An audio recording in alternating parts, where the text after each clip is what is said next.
प्यारे बच्चों, हम पढ़ रहे हैं कक्षा 6 के गणित और इसमें हमने अपना तीसरा अध्याय संख्याओं के साथ खेलना प्रारंभ कर दिया है और हमने उनमें सीखा है कि गुणनखंड किसे कहते हैं, गुणज किसे कहते हैं, गुणनखंड और गुणजों की तुलना भी सीखी थी। साथ ही साथ पूर्व में हमने संपूर्ण संख्या और कुछ उदाहरणों का भी जिक्र किया था। आज हम करने वाले हैं इन्हीं गुणजों और गुणनखंडों पर आधारित हमारी प्रश्नावली 3.1 के प्रश्न और उसमें से भी हमने पहले चुना है प्रश्न संख्या पहली। तो आइए शुरू करते हैं।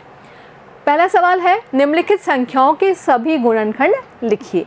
तो पूर्व में हम इसके ऊपर बहुत प्रैक्टिस कर चुके हैं, तो अब हमें ज़्यादा समय लगने वाला नहीं है, ऐसा मैं उम्मीद करती हूँ, है ना। तो पहला सवाल जो है वो है 24, पहले का ए। तो सबसे पहले 24 के गुणनखंड निकालते हैं। तो 24 के सभी गुणनखंड के लिए हम पूर्व ज्ञान को काम में ले लेते हैं। क्या हमने पूर्व में चर्चा की थी, कोई भी संख्या होती है तो उसके गुणनखंड में सबसे पहले 1 × 24 होने वाला है, अर्थात सबसे छोटा गुणनखंड हमारा क्या होने वाला है, 1, सबसे बड़ा गुणनखंड 24 और बाकी के गुणनखंड इस 1 और 24 के बीच में ही रहने वाले हैं। तो हम यहाँ पर लिख सकते हैं कि 24 के सभी गुणनखंड में 1 और अंतिम कौन सा है, 24, और बाकी हमें ढूंढने, जो कि हम भाग दे करके देखेंगे और जिसका भाग पूरा चला जाएगा उसे हम गुणनखंड मान लेंगे। ऐसा ही हुआ था ना गुणनखंड की, जब हमने पूरा समझा था उस बात को, ठीक है ना। तो यहाँ पर हम शुरुआत करने वाले हैं 24 में 2 की, चूँकि पूर्व में हमने चर्चा की थी कि हम यहाँ पे सभी गुणनखंडों को लिखेंगे और जैसे ही संख्या या तो रिपीट होने लग जाएगी या उल्टी होने लग जाएगी, हम वहीं रुक जाएंगे, आगे हम भाग नहीं देंगे, हम वहीं से ही यू टर्न ले लेंगे, ठीक है ना। तो 24 के लिए हमने सबसे पहले भाग दिया 2 का, तो 2 का भाग दिया 2 एकम 2, शेष यहाँ पर 4 है, 2 दूनी 4, पूरा भाग चला गया। तो 2 × 12, ठीक है ना, 2 यहाँ से लिया और 12 यहाँ से लिया। हम समझ पा रहे हैं कि 24 का गुणनखंड 2 भी है, 12 भी है। नेक्स्ट लेते हैं 2 के बाद क्या लेने वाले हैं हम, 3। तो 24 में हमने किसका भाग दिया, 3 का। तो 3 के पहाड़े में तो हमें पता है 3 × 8 = 24 होता है ना, पूरा भाग चला गया। तो यहाँ पर आया 3 × 8। चलें आगे। अब 24 में हम किसका भाग देने वाले हैं, बिल्कुल 24 में हम भाग देने वाले हैं 4 का। तो 4 का भाग कितने दफ़ा जाने वाला है, 6 बार, 6 चौके 24। तो यहाँ हमें समझ में आ गया 4 × 6। नेक्स्ट हम क्या लेने वाले हैं 4 के बाद में, 5। अभी तक तो हम अवॉइड करते आ रहे थे। क्यों अवॉइड करते आ रहे थे, क्योंकि हम जानते थे कि 5 केवल उन्हीं संख्याओं में भाग देते हैं जिनके पीछे 5 या 0 लिखा होता है, और यहाँ पर तो पीछे क्या लिखा हुआ है, 4, तो 5 का भाग तो नहीं जाएगा। नेक्स्ट लेते हैं हम 6। तो 24 में हम भाग देने वाले हैं 6 का, 6 चौक 24, पूरा भाग चला गया। अब हमने लिख दिया 6 × 4। तो बच्चों बताओ, क्या आगे मुझे और भाग देने की आवश्यकता है संख्याओं की, बिल्कुल नहीं। क्यों, क्योंकि हम समझ गए अब संख्याएं पलटनी शुरू हो गई है। तो ऐसे में हम यू टर्न लेने वाले हैं, यहाँ से शुरू हुए और यहीं से यू टर्न मार लिया। जब उल्टी संख्या होने लग गई तो यू टर्न मार लिया, अर्थात यहाँ से लेकर के यहाँ तक ये जो संख्याएं हैं ये सभी इसके क्या हैं, 24 के गुणनखंड हैं। तो आइए लिखना शुरू करते हैं। 1 और 24 हम पूर्व में लिख चुके हैं, अब बीच की संख्याओं के हम लिखेंगे 2, 3, 4, 6, 8 और 12। उम्मीद है आपको सवाल समझ में आ रहा है। नेक्स्ट चलते हैं अगले सवाल की ओर, जो कि 15 के सभी गुणनखंड लिखिए। तो जगह बनाते हैं हम यहाँ पर।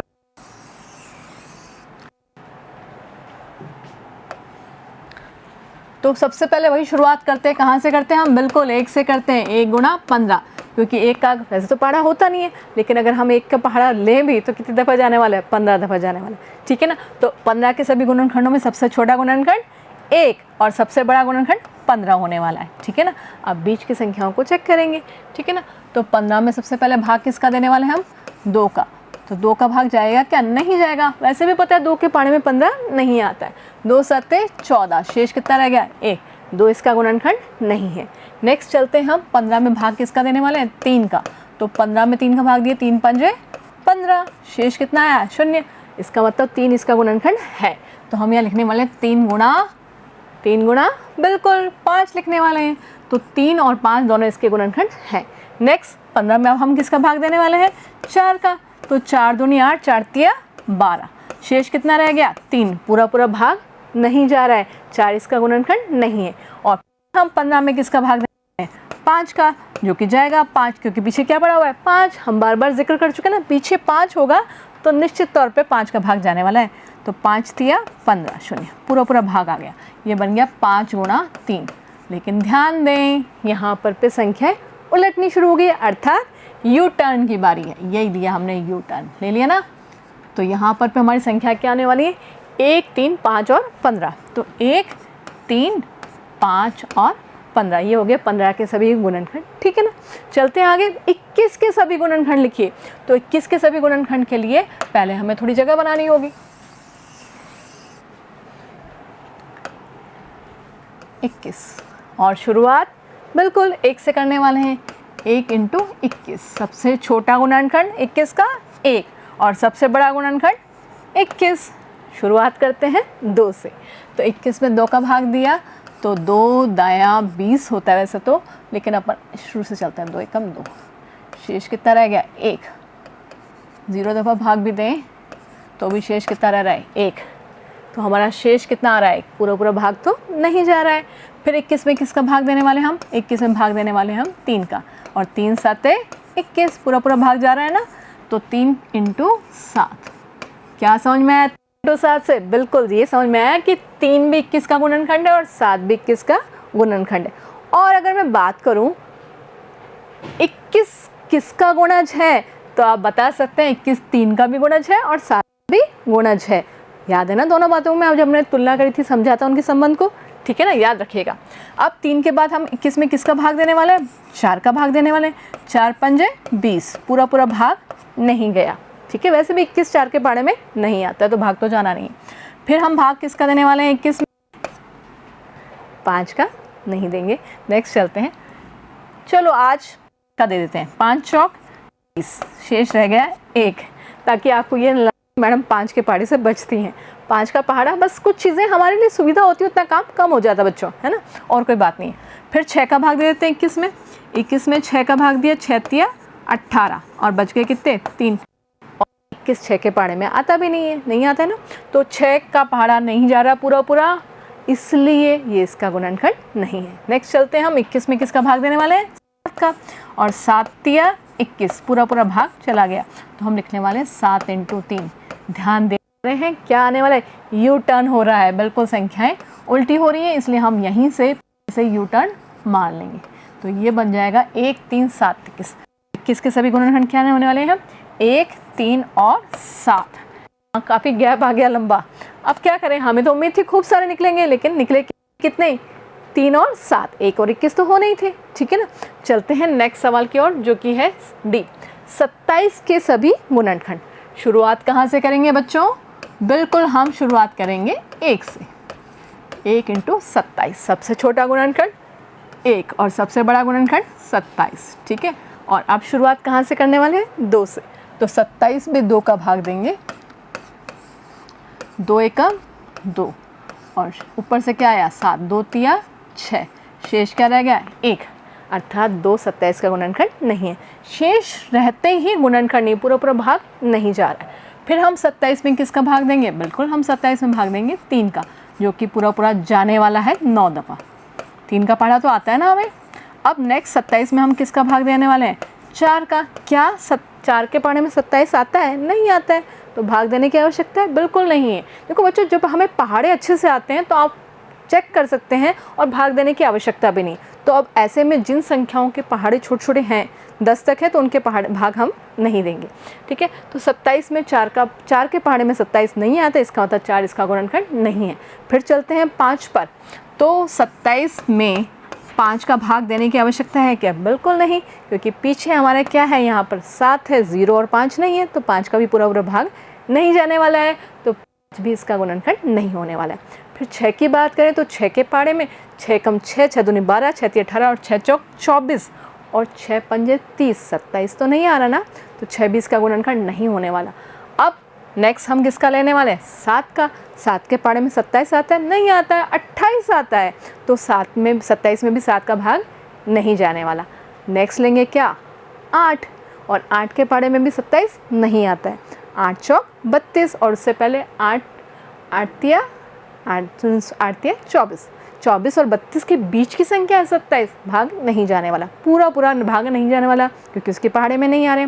तो 27 के बाद 8 के बाद बात किसकी कर ली हमने, 9 की।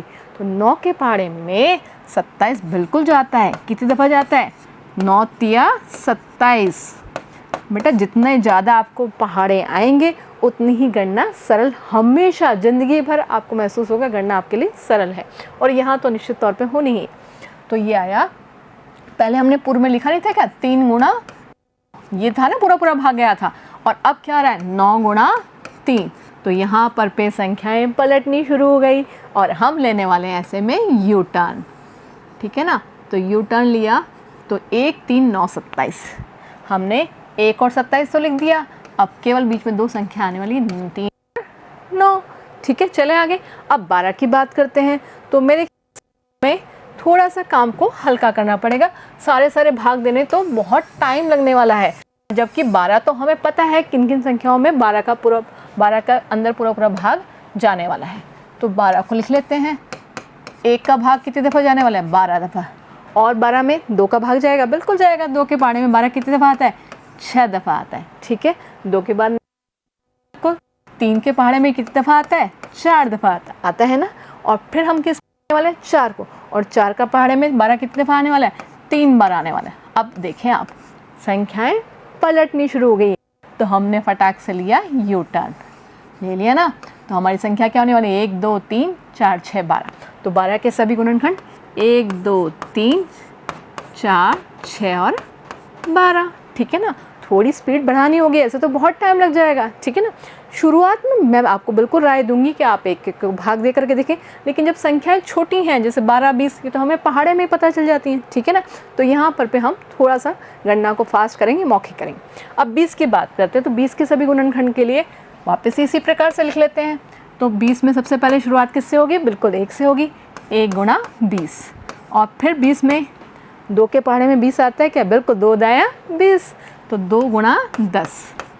अब 3 के पहाड़े में 20 आता है क्या, 3 के पहाड़े में तो 21 आते हैं, 3 7 21, 3 का भाग नहीं जाएगा। 4 के पहाड़े में 20 आता है ना, 5 दफ़ा आता है, 4 गुणा 5। और 4 के बाद नेक्स्ट हम संख्या क्या लेने वाले, 5, और 5 चौके 20, बिल्कुल 5 का भाग भी 4 दफ़ा जाने वाला है। लेकिन ये संख्याएं उलटने लग गई। तो हम यहाँ से यू टर्न लेने वाले हैं, क्योंकि हमें पता है 5 के बाद अगला भाग किसका जाने वाला है, 10 का। 6 7 8 9 का भाग, और 10 के बाद 11 12 13 14 15 16 17 18 19 का भाग भी 20 में नहीं जाने वाला, नेक्स्ट भाग जाने वाला 20 का। तो इतनी गणना हम अपना समय बचाएंगे ना। तो यहाँ से ये हमने ले लिया U turn. U turn, you बनाते हैं ना अंग्रेजी का शब्द यू, बस वही है ये यू। ठीक है ना, यहाँ से यू लेंगे हम, संख्या बढ़ते हुए और वापस में ये इस तरह से बढ़ते हुए चल रही है, आप देख पा रहे हैं। तो 1 2 4 5 10 और 20। तो 20 के सभी गुणनखंड क्या आने वाले हैं, 1 2 4 5 10 और लास्ट में 20। आ रहा है ना समझ में। चलते हैं नेक्स्ट सवाल की ओर, जो कि है जी, एच और आई। तो सबसे पहले बात करते हैं जी की, 18 के सभी गुणनखंड। तो ये स्पीड बढ़ाने वाले हैं क्या, 1 गुना 18, और 18 2 के पहाड़े में कितनी दफ़ा आता है, 9 दफ़ा आता है। 3 के पहाड़े में 6 दफ़ा आता है, और 4 के पहाड़े में 18 तो नहीं आता है, 5 नहीं, 6 के पहाड़े में 6 तिया 18, और संख्याएं पलटनी शुरू हो गई। तो ऐसे में यू टर्न बनता है, यू टर्न बन गया। और यू टर्न में हमारी संख्या क्या होने वाली है, बिल्कुल संख्या होने वाली 1 2 3 6 9 और 18। बन गया 18 के सभी गुणनखंड। नेक्स्ट चलते हैं हम 23 की ओर। तो 23 थोड़ा सा अलग है। 23 शुरुआत तो हम आराम से कर सकते हैं, किससे, 1 से, 1 गुणा 23। तो बच्चों क्या आपको याद आ रहा है 23 किसी के पहाड़े में आता है, सोचिए। मुझे तो किसी पहाड़े में याद नहीं आ रहा, मुझे तो काफ़ी आगे तक पहाड़े याद आते हैं। अगर आपको डाउट है तो भाग दे करके देख लीजिएगा। ठीक है ना, तो मैंने मोटे मोटे तौर पे याद किया, 2 दाया 20 और 23 में 2 का भाग तो नहीं जा रहा,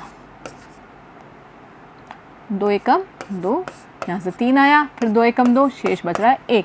ऐसे ही 3 के पहाड़े की बात करें तो 3 के पहाड़े में आ जाता है 24, या उससे पहले क्या आता है 21, 23 तो नहीं है।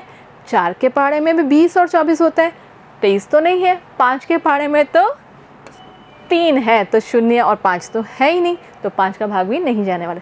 6 के पहाड़े में 24, 7 के पहाड़े में या तो 21 या फिर 28, ठीक है ना, 23 तो नहीं है। 8 की बात करें तो 8 एकम 8, 8 दूनी 16 और 8 तिया 24, 23 तो उसमें भी नहीं है। फिर बात करते हैं 9 की, तो 9 के पहाड़े में भी 23 नहीं आता। ऐसे ही 10, 11, 12 जब आप चेक करते रहेंगे तो आपको पता चलेगा कि हमारा 23 के अंदर और किसी संख्या का भाग नहीं जाता है, अर्थात 23 के तो केवल 2 ही गुणनखंड होते हैं, 1 और खुद 23, ठीक है। अब लास्ट है हमारा 36 के सभी गुणनखंड। तो 36 के गुणनखंड की बात कर लेते हैं। शुरुआत कहाँ से करेंगे? बिल्कुल 1 से करने वाले हैं, 1 गुणा 36, और चूँकि ये को तो पहाड़े 10 तक आते हैं, 2 दाया 20, तो यहाँ पर भी भाग तो बनता है। तो 36 में 2 का भाग दे के देख लेते हैं। 2 एकम 2, शेष रहा ये 2 8 16, पूरा पूरा भाग जा रहा है ना, तो कितनी दफ़ा गया? 18 दफ़ा। फिर बात करते हैं हम 3 की, तो 36 में 3 का भाग दे के देख लेते हैं। 3 एकम 3, और शेष रह गया 3 दूनी 6, 12 दफ़ा गया। और आगे हमें 4 की बात करते हैं, तो 4 के पहाड़े में तो मौखिक पता है, 4 9 36 होते हैं, ठीक है ना। और फिर बात करते हैं 5 का भाग जाएगा नहीं, 6 का भाग जाएगा, कितने दफ़ा जाएगा? 6 छंग 36, और यहाँ पे संख्याएं रिपीट होने लग गई हैं, तो ऐसे में भी हमें यू टर्न लेना है। बिल्कुल यू टर्न ले लिया हमने, और आगे की मेहनत हमने अपनी बचा ली। तो हमारे 36 के सभी गुणनखंड क्या होने वाले? 1 2 3 4 6 9 12 18 और 36। देखिए एक बार मैंने वही संख्या ली, 1 2 3 4 6, 6 2 बार तो लिखेंगे नहीं ना, 9 12 18 और 36। तो इस प्रकार से हमने यहाँ 36 तक सवाल करने थे, हो गए ना, आई तक सवाल हो गए।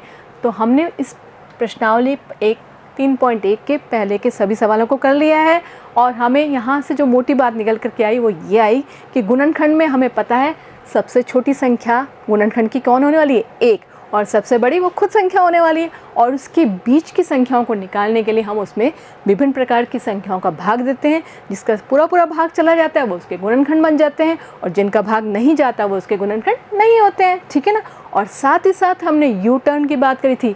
क्या देखा था? जब हमने गुणनखंड बनाए थे भाग दे दे करके, तो जब संख्या या तो रिपीट होने लग गई थी तब हम रुके थे, तब हमने यू टर्न ले लिया था, या संख्या क्या होने लग गई थी? उलटने लग गई थी, तब भी हमने यू टर्न ले लिया था। ऐसे में हमारे को सुविधा हुई थी क्या? गुणनखंड बनाने में, ठीक है ना। उम्मीद है आप इन सब बातों को ध्यान में रखते हुए और सवालों को भी हल करेंगे, और हम हमारे साथ जुड़े रहेंगे अगले वीडियो तक। तो बने रहिए, धन्यवाद।